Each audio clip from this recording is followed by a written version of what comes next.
지금 용산공원이 이렇게 됩니다. 그리고 이제 또 하나 이제 눈에 두드러지게 보는 거는 여기가 이제 동빙고역이 들어오겠다고 신봉산선이 통과를 하게 됩니다. 전체적으로 여기를 다시 보시면 용산공원은 위쪽으로는 6호선이 통과하고요.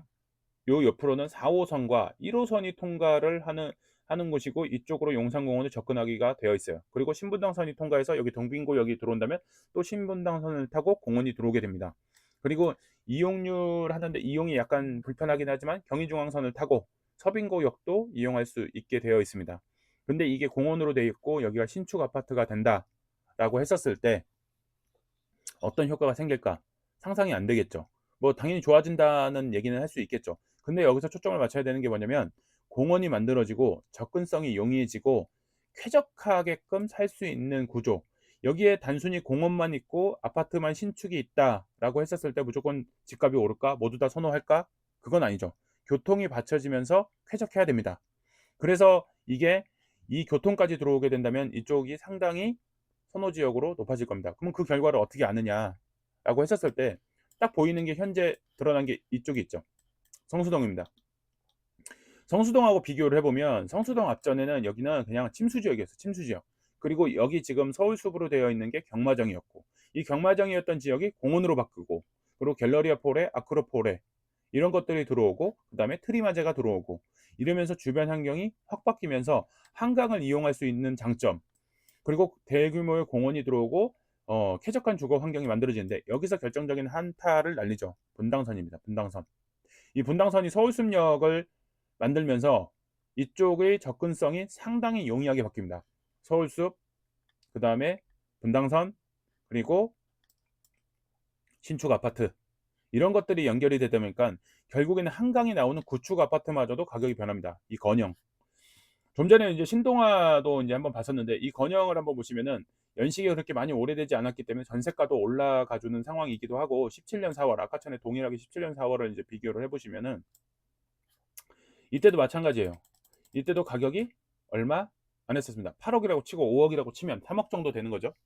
3억 정도에 되는 가격에서 강변 건영을 선택을 할 거냐, 마레프를 선택을 할 거냐, 서빙고를 선택을 할 거냐, 이런 고민들이 빠지는 거죠. 마레프는 2억 정도의 갭이었고요.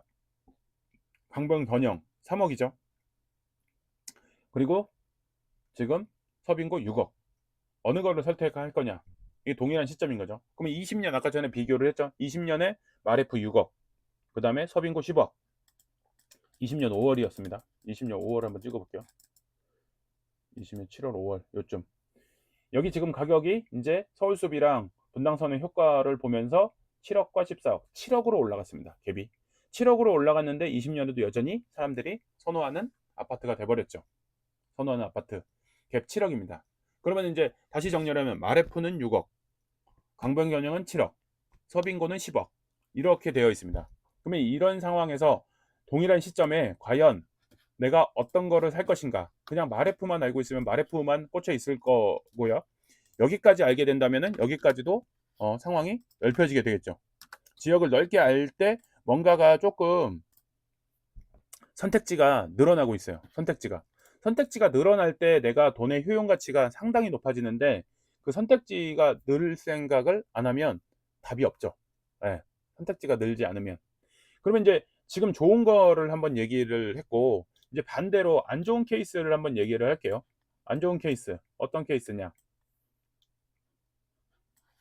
위쪽으로 올라간 당연히 안 좋겠지, 이렇게만 얘기할 게 아니라, 지금 이쪽에 장인 뉴타운 쪽에 보시면은 북서울 꿈의 숲 이렇게 만들어 놨어요. 북서울 꿈의 숲. 근데 북서울 꿈의 숲의 주변에 장인 뉴타운이랑 연결돼 있어요. 레미안 하이퍼스트. 이렇게 공원이 있다라고 하면서 사람들한테 이게 되게 괜찮다라고 얘기를 하면서 이게 괜찮은 투자처라고 얘기를 했는데, 사람들이 팔려고 하는 사람들이, 하이퍼스트 매도하고 싶은 분들이 그렇게 이제 했던 거죠. 그럼 20년 5월을 볼게요. 옆에 거를.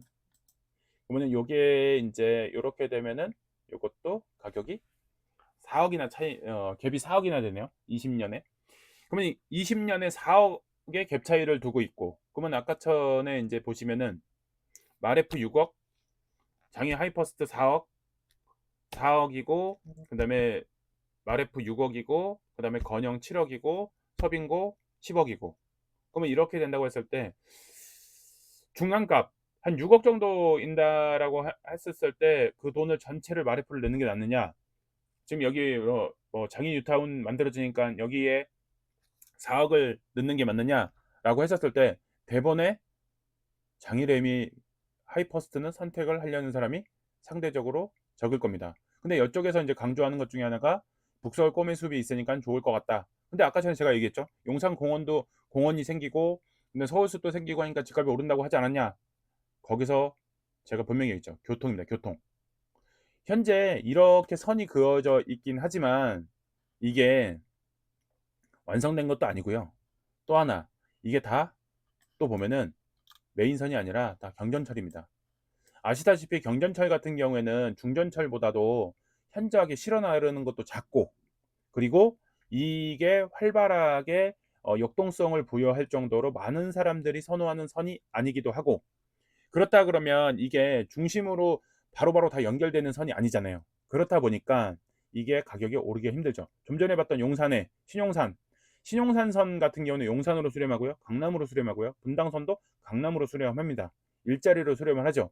여기서는 이 동북선이 언제 이제 공사는 하고 있지만은 이것도 한참 걸리기도 했고요. 이거 입주했을 때, 하이퍼스트가 입주했을 때, 그리고 이게 왕십리까지 가서 또 환승을 해서 강남을 내려가는 환승을 이용해야 되는 상황이다 보니까 확실히 다르죠. 그래서 무조건 옆에 공원이 생긴다고 해서 무조건 능사가 되느냐? 이건 절대 아닌 거죠. 어디로 가는 교통이 붙어 있느냐? 그리고 공원이 붙어 있는데 아파트 옆에 있는 거 공세권인 거 좋은데 공세권만으로는 답이 안 된다. 여기서 반드시 교통이 붙어야 되는데 교통이 일자리 접근성이 괜찮은가? 이게 상당한 중요한 포인트가 될 거라고 봅니다. 그래서 그런 관점에서 보면은 서울 시내에 지금 공원이 많이 부족한데 또 공원이 붙어 있는 지역들이 많이 있어요. 그래서 이제 그런 지역들에 대해서 한번 좀 생각을 해보면 좋을 것 같고 공원이라는 개념이 이렇게 되어 있는 자연적인 공원도 있지만 인위적으로 만든 공원들이 요즘에 생겨나고 있죠. 그런 공원들이 만들어질 곳이 어디냐? 공원이라고 하는 것들에 대해서 한번 재정의를 해보면서 공원화가 될 만한 곳이 어딜까도 생각을 해본다 그러면 그쪽 지역의 효과도 상당히 높을 겁니다. 우리 지난주에 갔던 여기 천장산 여기도 공원화가 되면은 상당히 또 좋은 상황이 되겠죠. 근데 그 공원으로 되는 게 끝날 문제가 아니라 철도망이 괜찮은가를 따져볼 필요는 있다. 그런 측면에서 아쉬운 점이 있다라고 제가 지난주에 또 말씀을 드리기도 했습니다.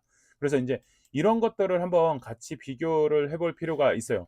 공원이 무조건 공세권이 무조건 좋다라고 할 게 아니라 공세권 플러스 교통망이 어떻게 연결이 되어 있느냐 그게 이제 중요한 거죠. 그런 것들을 한번 잘 생각을 해보는 게 필요할 것 같습니다.